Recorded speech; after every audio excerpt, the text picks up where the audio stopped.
تو آج کی اس ویڈیو میں حدیث مبارکہ کی روشنی میں ہم آپ کو استغفار کی برکتیں اور استغفار کرنے کا ایک آسان طریقہ بتانے جا رہے ہیں، لیکن اس ٹاپک کی طرف بڑھنے سے پہلے میں ایک جملہ ضرور کہوں گا کہ استغفار کرنے والے کی زندگی جنت بن جاتی ہے، اس کی تمام پریشانیاں مشکلات ختم ہو جاتی ہیں۔ تو اگر آپ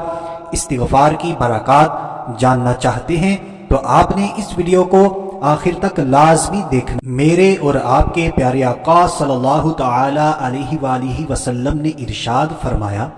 جس کا مفہوم کچھ یوں ہے: جو شخص کثرت سے استغفار کرے گا، اللہ تعالی ہر تنگی سے، ہر مشکل سے اس کو نجات عطا فرمائے گا۔ اب بہت سارے دوست کامنٹس کرتے ہیں، ہم سے پوچھتے ہیں کہ میں تنگی میں پھنسا ہوا ہوں، میں مشکلات میں گھرا ہوا ہوں، میں پریشانیوں میں مبتلا ہوں، میں کیا کروں؟ تو عزیز دوستو، اس کا علاج استغفار ہے۔ کثرت سے استغفار کیا کرو۔ اسی طرح مزید میرے اور آپ کے پیارے آقا صلی اللہ تعالی علیہ وآلہ وسلم فرماتے ہیں، جس کا مفہوم کچھ یوں ہے: استغفار کرنے والے کو اللہ تبارک و تعالی غم سے نجات عطا فرماتا ہے، غموں کو دفع فرما دیتا ہے، کیونکہ توبہ سے بندہ اللہ تعالیٰ کا محبوب ہو جاتا ہے، جیسا کہ قرآن پاک میں اللہ تبارک و تعالیٰ نے ارشاد فرمایا، ان اللہ یحب التوابین، اللہ تعالیٰ توبہ کرنے والے کو محبوب رکھتا ہے۔ اور دنیا میں بھی کوئی شخص اپنے محبوب دوست کو غم میں نہیں دیکھ سکتا، تو حق تعالیٰ جس کو اپنا محبوب بنا لے وہ کیسے غم میں رہ سکتا ہے، غم میں مبتلا ہو سکتا ہے؟ تو آپ نے کثرت کے ساتھ استغفار کرنی ہے۔ تو آپ نے اس ویڈیو کو آخر تک دیکھنا ہے، ہم آپ کو بتائیں گے کہ آپ نے استغفار کس طرح کرنی ہے۔ اور اسی حدیث مبارکہ میں مزید میرے اور آپ کے پیارے آقا صلی اللہ تعالی علیہ وآلہ وسلم ارشاد فرماتے ہیں کہ استغفار کرنے والے کو اللہ تبارک و تعالی ایسی جگہ سے روزی عطا فرماتا ہے، رزق عطا فرماتا ہے جہاں سے اس کا گمان بھی نہیں ہوتا۔ تو دوستو، یہ ہیں استغفار کرنے کی چند برکتیں۔ حقیقت میں جو بندہ استغفار کرنے والا بن جاتا ہے، استغفار کو اپنی عادت میں شامل کر لیتا ہے، توبہ کرتا رہتا ہے، اللہ تبارک و تعالی اس پر بے شمار انعامات فرماتا ہے۔ اب یہ جو حدیث مبارکہ میں نے آپ کے سامنے پیش کی، جس کا مفہوم میں نے آپ کے سامنے رکھا، اس حدیث مبارکہ کی شرح میں حضرت ملا علی قاری رحمت اللہ تعالی علیہ بیان فرماتے ہیں کہ اس حدیث پاک میں گناہ گاروں کے لیے بڑی تسلی ہے کہ متقین کو نعمت تقوی پر جو انعامات ملتے ہیں، رونے والوں کو، توبہ کرنے والوں کو، ندامت کے ساتھ استغفار کرنے والوں کو بھی اللہ تبارک و تعالی یہی انعامات عطا فرمائے گا۔ یعنی جو متقین کو انعامات عطا کیے جائیں گے، استغفار کرنے والوں کو بھی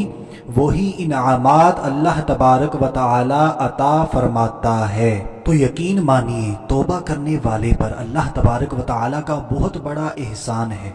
کہاں متقی لوگ، پرہیزگار، ان پر جو انعامات اللہ تبارک و تعالی نے کرنے ہیں، توبہ کرنے کی وجہ سے ہم بھی ان انعامات کے حقدار بن جاتے ہیں۔ تو آپ نے استغفار کو لازم کر لینا ہے، کوشش کرنی ہے کہ زیادہ سے زیادہ استغفار کرنی ہے، کیونکہ ایک مقام پر اللہ تبارک و تعالی نے قرآن پاک میں ارشاد فرمایا، وَمَن يَتَّقِ اللَّهَ يَجْعَل لَّهُ مَخْرَجًا وَيَرْزُقْهُ مِنْ حَيْثُ لَا يَحْتَسِبُ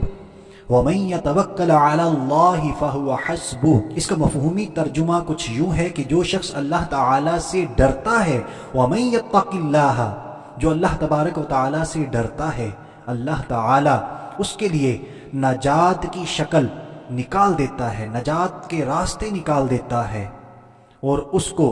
ایسی جگہ سے رزق عطا فرماتا ہے جہاں اس کا گمان بھی نہیں ہوتا۔ تو آئیے دوستو، اب جان لیتے ہیں کہ ہم نے استغفار کس طرح کرنی ہے، اور اس کا ایک وظیفہ بھی آپ کو بتا دیتے ہیں کہ آپ نے صبح اور شام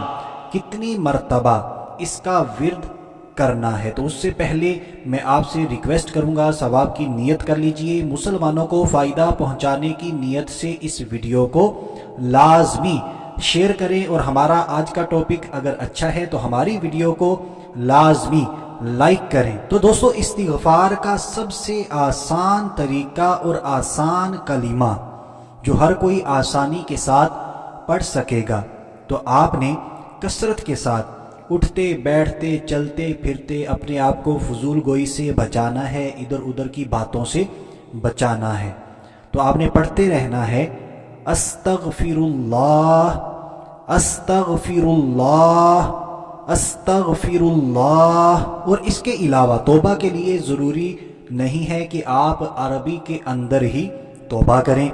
آپ جب بھی دعا مانگیں اپنے گناہوں کو یاد کر کے عاجزی و انکساری کے ساتھ رو رو کر گڑ گڑا کر اپنے گناہوں پر نادم ہو کر اللہ تبارک و تعالی کی بارگاہ میں توبہ کیا کریں، اور آئندہ ان گناہوں سے بچنے کی بھی نیت کرنی ہے کہ یا اللہ عز و جل مجھے ان گناہوں سے محفوظ فرمانا، یہ میں پکی سچی نیت کرتا ہوں کہ آئندہ میں ان گناہوں کے قریب نہیں جاؤں گا۔ تو آپ نے کثرت کے ساتھ استغفر اللہ کا ورد کرنا ہے، اور جب بھی آپ نے اس کا ورد کرنا ہے تب بھی آپ نے ندامت کے ساتھ اپنے گناہوں کو یاد کر کے اس کلمے کا ورد کرنا ہے۔ پھر آپ اللہ تبارک و تعالی کی کرم نوازیاں اپنی آنکھوں سے دیکھیں گے، اللہ تبارک و تعالی ایسے ایسے انعامات فرمائے گا کہ ہم سوچ بھی نہیں سکتے۔ تو اس کا جیسے میں نے آپ سے عرض کی تھی ایک وظیفہ بھی آپ کے ساتھ شیئر کر دیں گے۔ صبح کے وقت یعنی نماز فجر ادا کریں، نماز فجر کے بعد 100 مرتبہ 100 ٹائمز آپ نے اسی کلمے کا ورد کرنا ہے۔ اول و آخر ایک ایک مرتبہ میرے اور آپ کے پیارے آقا صلی اللہ تعالی علیہ وآلہ وسلم پر درود پاک بھی پڑھ لینا ہے۔ تو آپ نے کس کا ورد کرنا ہے میں پہلے ہی عرض کر چکا ہوں، استغفر اللہ۔ اسی طرح پھر آپ نے شام میں 100 مرتبہ 100 ٹائمز یعنی نماز مغرب ادا کریں، نماز مغرب کے بعد پھر ایک تسبیح اسی کلمے کی کر لیجئے، وہی طریقہ کار ہے، اول و آخر ایک ایک مرتبہ آپ نے درود پاک لازمی پڑھ لینا ہے۔